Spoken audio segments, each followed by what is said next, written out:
न इन्द्रो बृहस्पतिः शन्नो विष्णुरुक्रमः नमो ब्रह्मणे नमस्ते वायो त्वमेव प्रत्यक्षं ब्रह्मासि तामेव प्रत्यक्षं ब्रह्म वदिष्यामि ऋतं वदिष्यामि सत्यं वदिष्यामि तन्मामवतु तद्वक्तारमवतु अवतु माम् अवतु वक्तारम् ॐ शान्ति शान्ति शान्ति।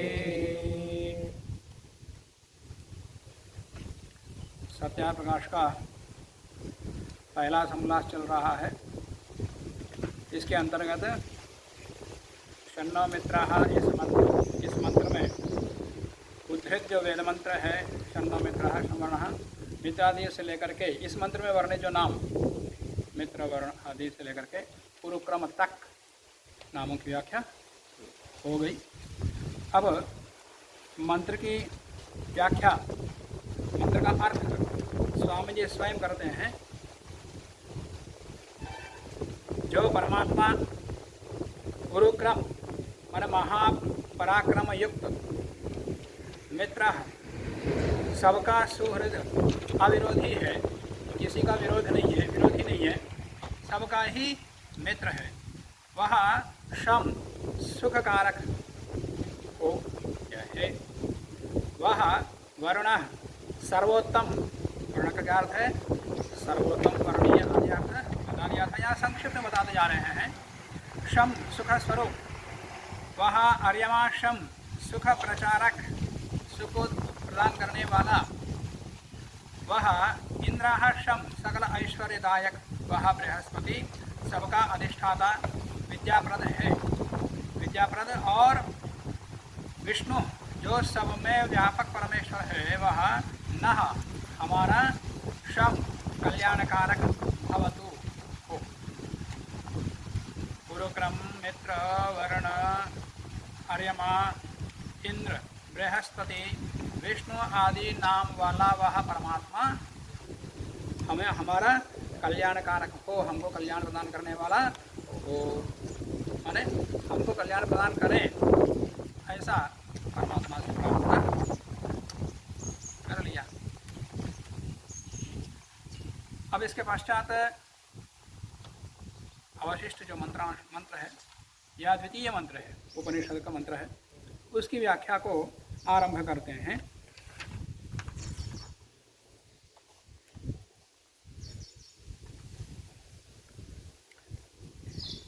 वायोते ब्रह्मणे नमो अस्तु।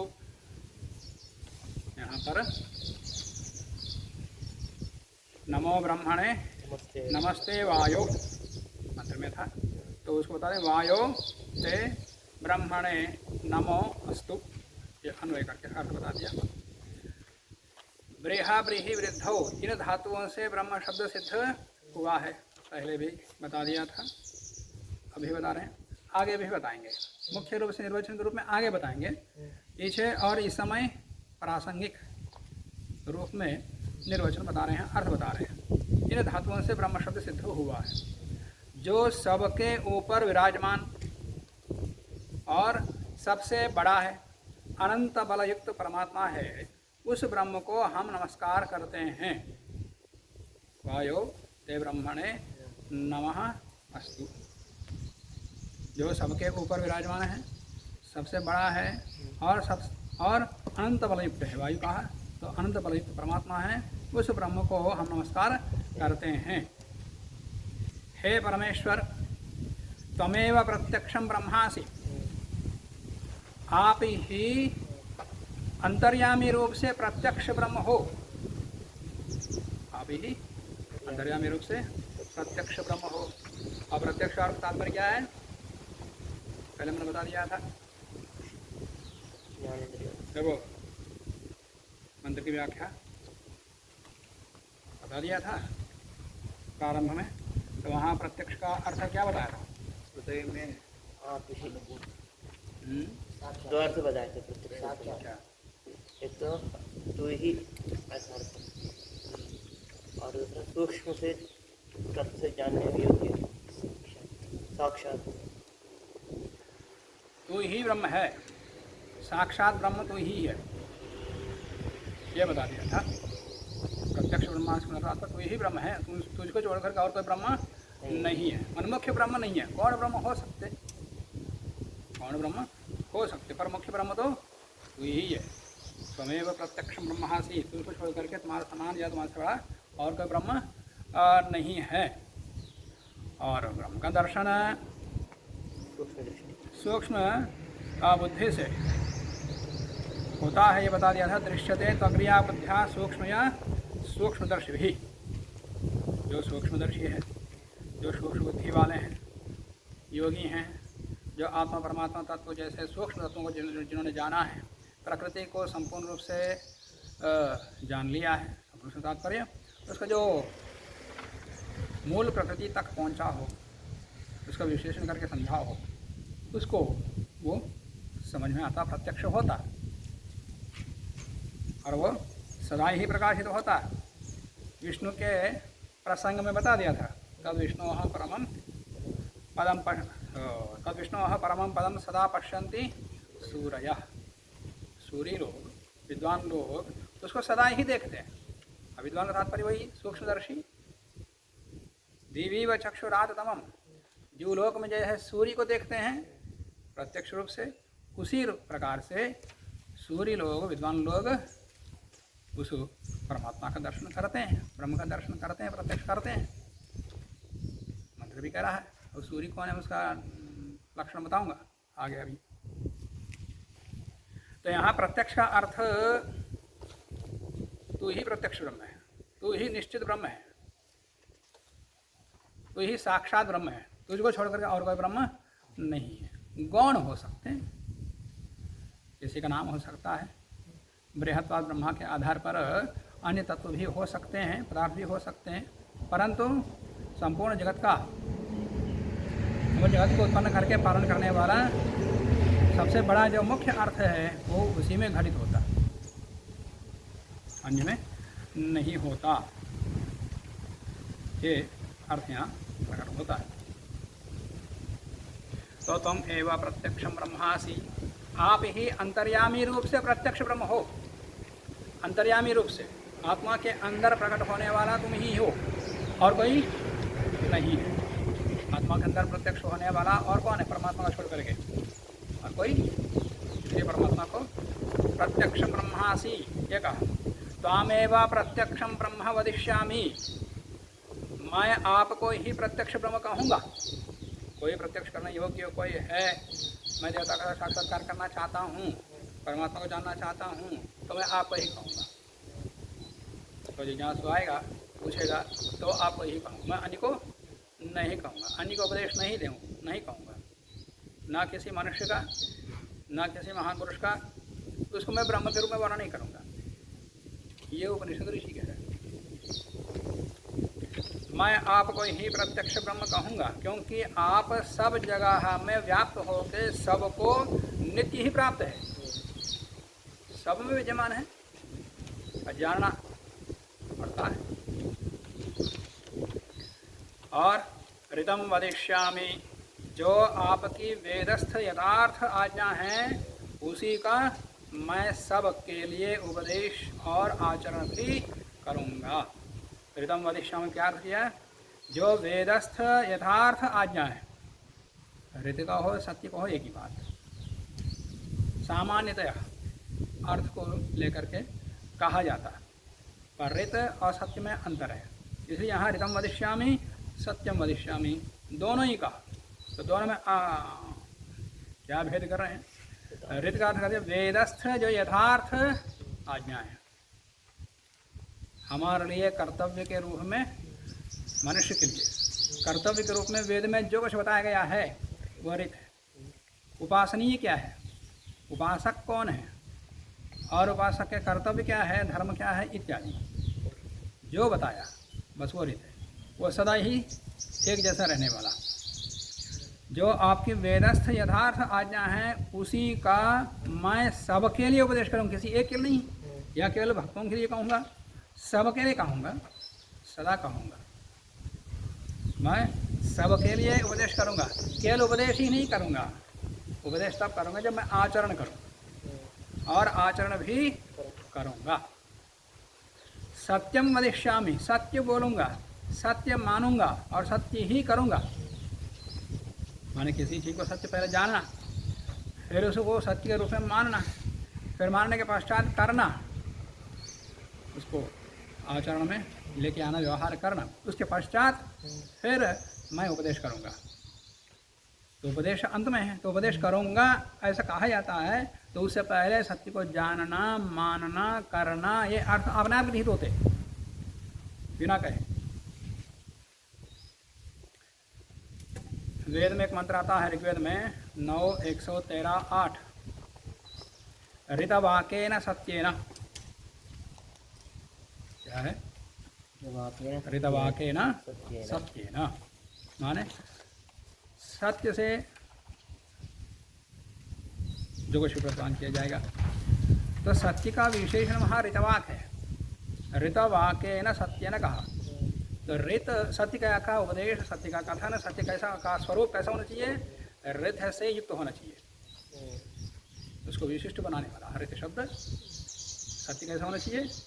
ऋत से युक्त होना चाहिए। ऋतवाकेन सत्येन, ऋतवाक कौन सा? वेद, वेदवाक। ऋत शाश्वत होता है, सत्य व्यावहारिक होता है, सामाजिक होता है, और ऋत वैश्विक होता, सदा के लिए होता। समझ में आ रहा? दोनों में क्या अंतर है? सत्य सामाजिक व्यवहारिक आदि होता। जैसे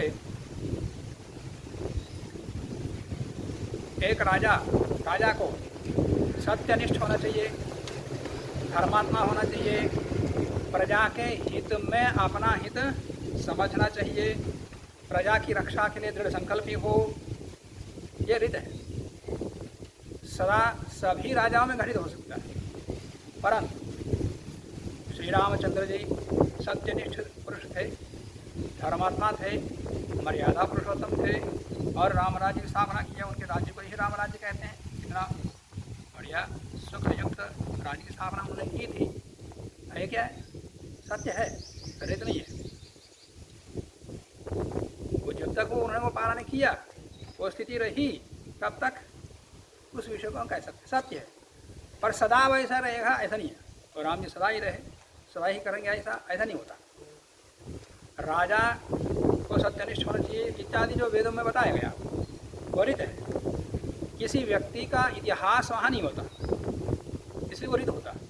किसी व्यक्ति को लेकर के बताया जाता है तो फिर वो सत्य हो सकता है, ऋत नहीं।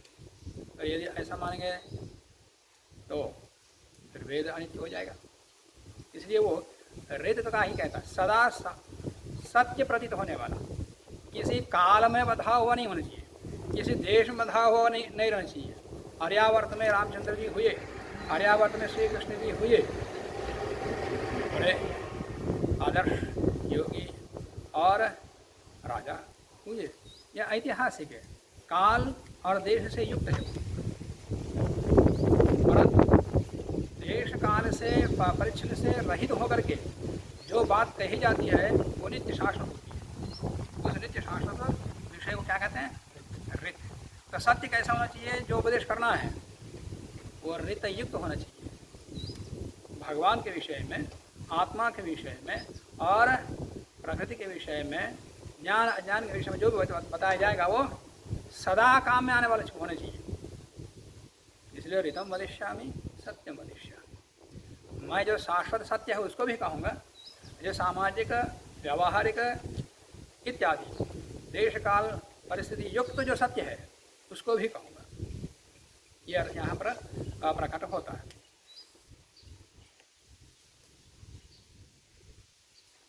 यहाँ प्रथम संस्करण में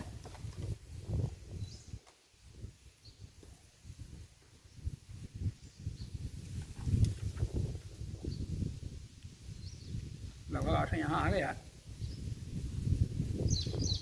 त्वमेव प्रत्यक्षम ब्रह्म वदिष्यामि, आपको मैं प्रत्यक्ष ब्रह्म कहूँगा। कह दिया यहाँ पर भी प्रत्यक्ष नाम सब जगह में आप नित्य ही प्राप्त हो। प्रत्यक्ष का अर्थ वहाँ उन्होंने ये किया स्वामी ने। प्रत्यक्ष नाम क्या है? प्रत्यक्ष किसको कहते हैं? सब जगह सर्वत्र आप ही नित्य प्राप्त हो।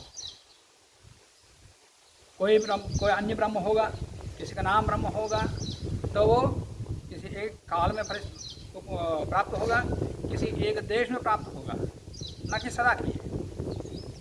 यहाँ पर क्या है? सब जगह हमें आप नित्य प्राप्त हो, ये कहा।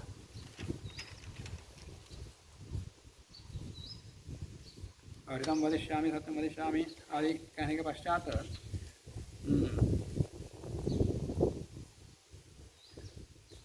उसी आज्ञा को कहूँ और करूँ, वैसे आप भी कृपा करें। जब मैं उस आज्ञा को यथावत करूँगा भी, तब उसका मुख्य फल यही है कि आपकी प्राप्ति होना।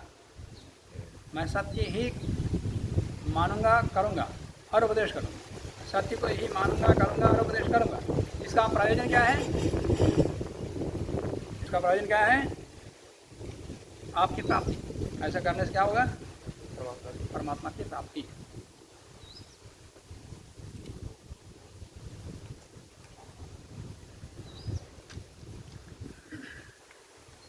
आगे कहते हैं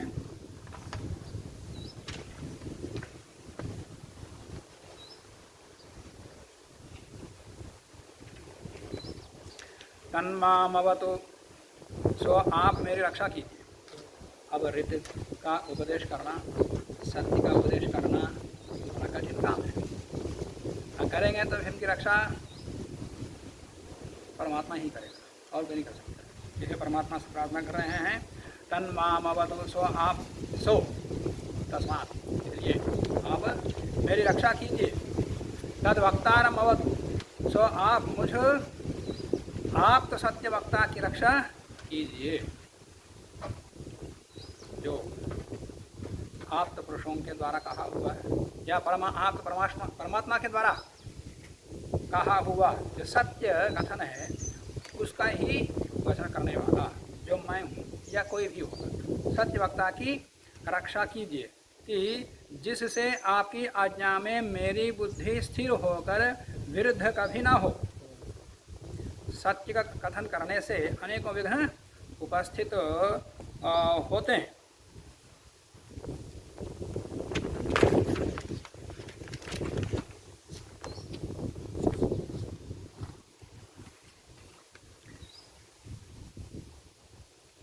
कठोपनिषद में आता है दुर्गम पथ तत्कवयो वदन्ति। ये सत्य का कथन, सत्य पर चलना, सत्य उपदेश करना इत्यादि ये दुर्ग पथ है या योग पथ है। ये भी परम सत्य मार्ग है। उस पर चलने वाला, उसको बोलने वाला कवि लोग ही बोल सकते हैं जो क्रांत दृष्टा है। चाहे शारीरिक हानि हो परंतु यथार्थ हमारी हानि नहीं होती। इस प्रकार की बुद्धि वाला जो कवि आदि होंगे क्रांत दृष्टा, वही कह सकता दुर्गम पथ तत्कवयो वदन्ति। तो इस प्रकार कहने वाले बहुत कम हैं। पहले तो सत्य कहने वाले ही नहीं, कोई कहने वाला तो सुनने वाला नहीं, सुनने वाला हो तो समझने वाला नहीं, समझने वाला हो तो आचरण करने वाला और ज़्यादा कम। इसके लिए महाभारत में आता है अप्रिय च पथ्यस्य वक्ता श्रोता च दुर्लभ। अप्रिय पथ्य, जो अप्रिय सत्य है, उसका कहने वाला और श्रोता, सुनने वाला, समझने वाला, व्यवहार करने वाला, ये सब श्रोता के अंतर्गत आया था। वो सत्य कहने वाला ही दुर्लभ है, उसको सुनने वाला तो और ज़्यादा दुर्लभ। कोई सुनेगा तो उसको समझने वाला तो और ज़्यादा दुर्लभ, और कोई समझ लेता है तो व्यवहार में लाने वाला, वो बहुत सारे समझ लेते हैं ये सत्य है पर व्यवहार में नहीं ला पाता है। वो समाज के प्रवाह में चल पड़ता है, तो व्यवहार में लाने वाला तो और ज़्यादा दुर्लभ है। तो चाहे किसी के लिए सत्य हो, किसी के लिए प्रिय हो, चाहे अप्रिय हो, जो वेद का कथन है, परमात्मा का कथन है, उसको कहना ही होगा, चाहे प्रिय हो अप्रिय हो। यद्यपि मनुस्मृति के आधार पर सत्यम ब्रूयात प्रियम ब्रूयात ना ब्रूयात सत्यम अप्रियम। सत्य ही बोलना चाहिए, प्रिय बोलना चाहिए, परंतु अप्रिय सत्य नहीं बोलना चाहिए। किसी को ये व्यवहार की दृष्टि से है, किसी अंधे को है अंधा इधर सत्य तो है अंधा, परंतु वो अप्रिय लगता है। परंतु किसी को अप्रिय लगता है कह करके जो ज्ञान के विषय में भी वैसा सोचा जाए फिर उसको ज्ञान कहाँ से होगा। अज्ञान मार्ग पर चल रहा है, उसका रोम रोम में अज्ञान भरा हुआ है, कूट कूट के भरा हुआ सब में समाज वैसे चल रहा है। अब उस ऐसे ये अज्ञान है उसे हट करके तो सत्य मार्ग पर आ जाओ, ऐसा कोई कहने के लिए कठोर सत्य कहना ही पड़ेगा। प्रियम च अन्ना अमृतम भूयात ऐसा धर्म सनातना, ये व्याहार की दृष्टि से कहा, पर यहाँ ऐसा नहीं। सत्यम वदिष्यामि ऋतम वदिष्यामि सत्यम वदिष्यामि, जो परमात्मा की आज्ञा है, परमात्मा के द्वारा कहा हुआ, मानव के कल्याण के लिए जो कहा हुआ उसी को मैं कहूँगा, चाहे कुछ भी हो। तो इसी के लिए परमात्मा से प्रार्थना भी कर रहे हैं कि मेरी रक्षा आप ही कीजिए। धर्मो रक्षति रक्षिता, जो धर्म की रक्षा करता है वो रक्षित धर्म है, धार्मिक की रक्षा करता है, ऐसा गीता में कहा हुआ।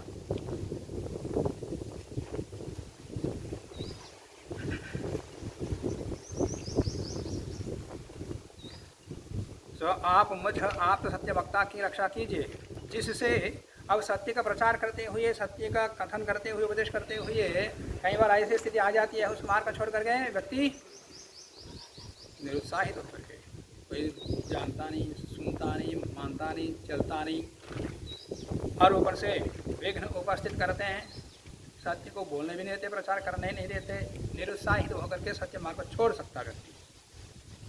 उस प्रकार की स्थिति आकर के मैं अधार्मिक ना हो जाऊं। कहते हैं कि जिससे आपकी आज्ञा में मेरी बुद्धि स्थिर होकर सत्य का ही प्रचार करना, वस्तु का तत्व कथन करना, ये वेद की आज्ञा है। तो उसमें मेरी बुद्धि स्थिर हो, उसमें कभी विचलित ना हो, विरुद्ध कभी ना हो, धर्म के स्थान पर अधर्म को न कहें। आजकल प्रायः धर्म के नाम से अधर्म का उपदेश किया जाता है, वैसी स्थिति ना आ जाए, मेरी बुद्धि में ना आ जाए, क्योंकि जो आपकी आज्ञा है वही धर्म है। याद रखना, धर्म की परिभाषा इन्होंने क्या बताया यहाँ पर, जो परमात्मा की आज्ञा है उसका पालन करना ही, उसका अनुष्ठान करना ही धर्म है। उससे बढ़कर कोई धर्म क्या हो सकता है। अब किसी को अप्रिय लगता है समझ करके अधर्म पर चलना, ये परमात्मा का आज्ञा के विरुद्ध है। आपकी आज्ञा ही वही धर्म है, जो आपकी आज्ञा है वही धर्म है, और जो उससे विरुद्ध है वही अधर्म है। परमात्मा की आज्ञा के विरुद्ध चलना अधर्म है।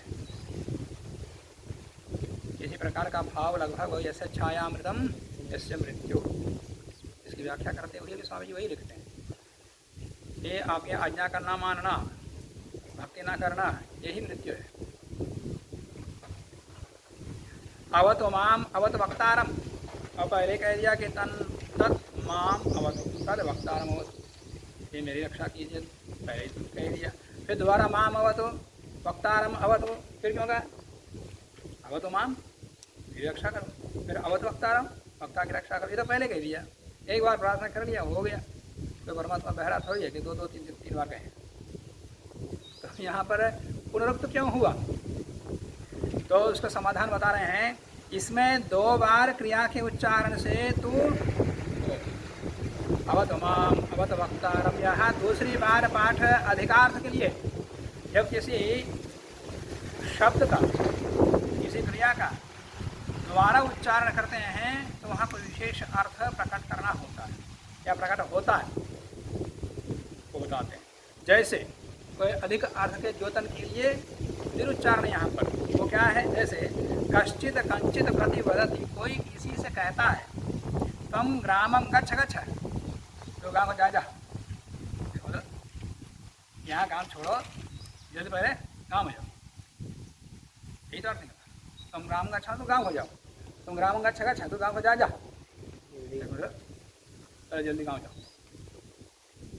या अन्य काम को छोड़ो पहले गाँव को जाओ, इत्यादि भाव वहाँ प्रकट होते।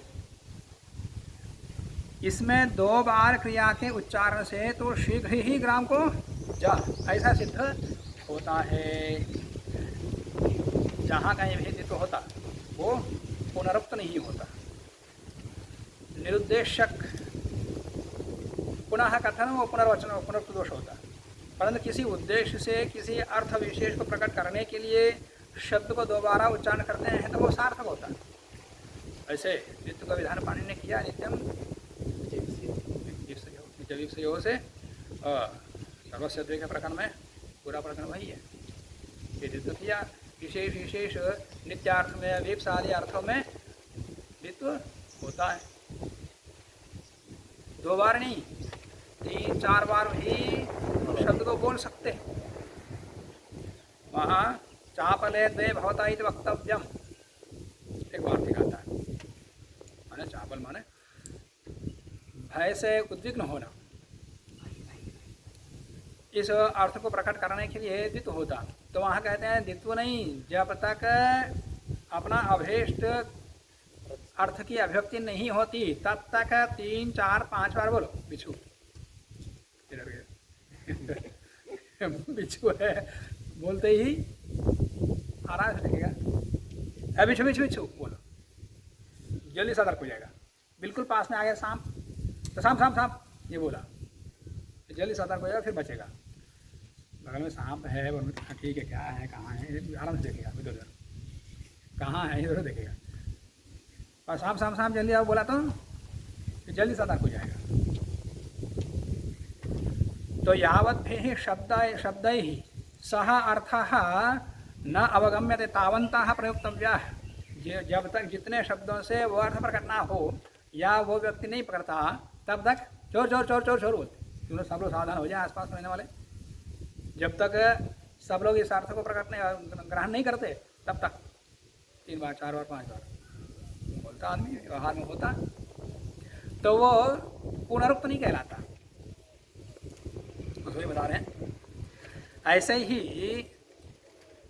यहाँ की आप मेरी अवश्य रक्षा करो। सत्य बोलने, सत्य का कथन करने में मेरी जो असुरक्षा हो सकती है उससे आप अवश्य मेरी रक्षा करें। तो आप मेरी अवश्य रक्षा करो, अर्थात धर्म में सुनिश्चित प्रेम और अधर्म से घृणा सदा करो। तो धर्म में सुनिश्चित मेरी प्रेम हो, आसक्ति हो और अधर्म से घृणा हो। धर्म से घृणा नहीं, जैसे कहते हैं जानामि धर्मम न च मे प्रवृत्ति, जानामि अधर्मम न च मे निवृत्ति। धर्म को जानता हूँ पर धर्म में प्रवृत्ति नहीं है, अधर्म को जानता हूँ पर अधर्म से निवृत्ति नहीं है। ऐसी स्थिति ना आ जाए, ऐसी कृपा मुझ पर कीजिए। ये वो चल सकता है जो परमेश्वर की कृपा जिस पर है। मैं आपका बड़ा उपकार मानूंगा यदि इस प्रकार का स्वभाव, इस प्रकार की बुद्धि यदि मेरी हो तो ये मैं आपका बड़ा उपकार मानूंगा। ओम शांति शांति शांति। इसमें 3 बार शांति पाठ का यहाँ 3 बार क्यों गया? एक बार शांति कहते हैं, ओम शांति 3 बार क्यों का?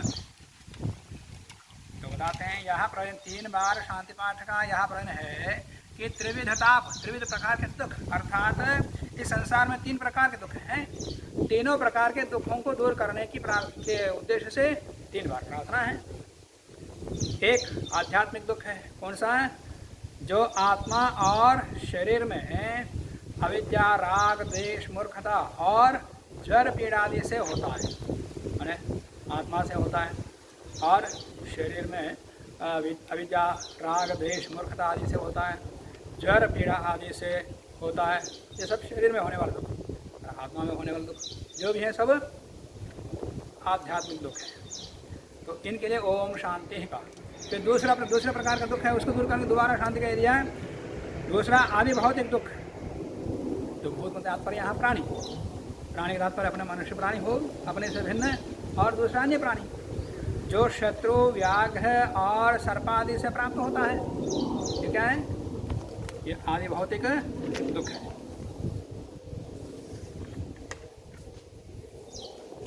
तीसरा आधिदैविक अर्थात जो अतिवृष्टि विवाह क्या है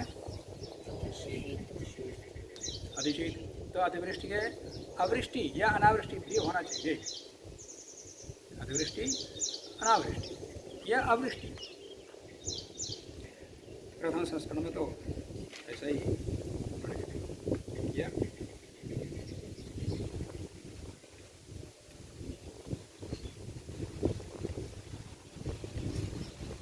तीसरा ताप वह है कि वृष्टि का अत्यंत होना और कुछ भी वृष्टि ना होना, अनावृष्टि अनावृष्टि। वही पूरा लिखा कि कुछ भी वृष्टि का ना होना, यहाँ तो लिखा और यहाँ छूट गया। तो अतिवृष्टि अवृष्टि या अनावृष्टि कुछ भी रख सकते हैं। अधिशीत, अधिशीत है तो उसका विपरीत अति उष्णता और मन और इंद्रियों की अशांति से होता है। तो इस प्रकार से जिनसे होने वाले जो दुख हैं वो आधि दैविक दुख हैं। इन तीन प्रकार के क्लेशों से आप हम लोगों को दूर करके कल्याणकारक कर्मों को सदा प्रवृत्त रखिए। जो भी कल्याणकारक कर्म है वो उनमें हम सदा प्रवृत्त रहें, क्योंकि आप ही कल्याण स्वरूप सब संसार के कल्याणकर्ता और धार्मिक मुमुक्षुओं को कल्याण के दाता है, और आपसे अतिरिक्त और कोई कल्याण दाता नहीं है। इसलिए आप स्वयं अपने करुणा से सब जीवों के हृदय में प्रकाशित होइए। आप सभी मनुष्य के प्राणियों के हृदय में प्रकट होकर के है, पर प्रकट किसमें होता है? जो उसका योग्य बनता, जो अभ्यास करता, परमात्मा के द्वारा वर्णन करने योग्य होता, वहाँ प्रकट होता। सब जीवों के हृदय में प्रकाशित होइए कि जिससे सब जीव धर्म का, तो परमात्मा का दर्शन क्यों करना, परमात्मा को क्यों समझना, क्यों जानना? कहते हैं जिससे कि सब जीव धर्म का आचरण करके और अधर्म को छोड़ के परमात्मा को प्राप्त हो। वहाँ क्या बात है? जिससे सब जीव धर्म का आचरण और अधर्म को छोड़ के परमानंद को प्राप्त हो। धर्म का आचरण छोड़ के अधर्म को छोड़ के, धर्म का आचरण क्रिया कहाँ है? क्रिया धर्म अधर्म के बाद दिया, अधर्म को छोड़, तो पहले वाला में क्रिया नहीं है, तो नहीं है तो वो छोड़ के वो जो है दोनों के साथ संबंध हो जाएगा। सब जीव धर्म का आचरण और अधर्म को छोड़ के, धर्म का आचरण और अधर्म को छोड़ के, मतलब क्या होता है? धर्म का आचरण भी छोड़ना और अधर्म को भी छोड़ना उल्टा हो जाता। इसलिए यहाँ कर के पाठ रख लेना, जिससे सब जीव धर्म का आचरण करके और अधर्म को छोड़ के, एक क्रिया पूरी होगी पहले, जिससे सब जीव धर्म का आचरण करके और अधर्म को छोड़ के, दो क्रिया, दो वाक्य हो गए। परमानंद को प्राप्त, तो अधर्म को छोड़कर धर्म का आचरण करने से परमानंद की प्राप्ति होती है और दुखों से पृथक हो जाते हैं, दुखों से रहित हो जाते हैं, सुखी हो जाते हैं। अधर्म से सुखी नहीं होता, सुखी प्राप्ति नहीं होती। ये अब यहाँ प्रकट किया। अब आगे सूर्य आदि नामों की व्याख्या करेंगे, कल देखेंगे। आज के पाठ को यही रखते हैं, शांति पाठ। ओम शन्नो मित्रः शं वरुणः शन्नो भवत्वर्यमा शन्नो इन्द्रो बृहस्पतिः शन्नो विष्णुरुक्रमः नमो ब्रह्मणे नमस्ते वायो तमेव प्रत्यक्षं ब्रह्मासि त्वामेव प्रत्यक्षं ब्रह्मावादिशं ऋतमवादिशं सत्यमवादिशं तन्मामावीत् तद्वक्तारमावीत् आवीमाम् आवीत् वक्तारम्। ॐ शान्ति शान्ति शान्ति।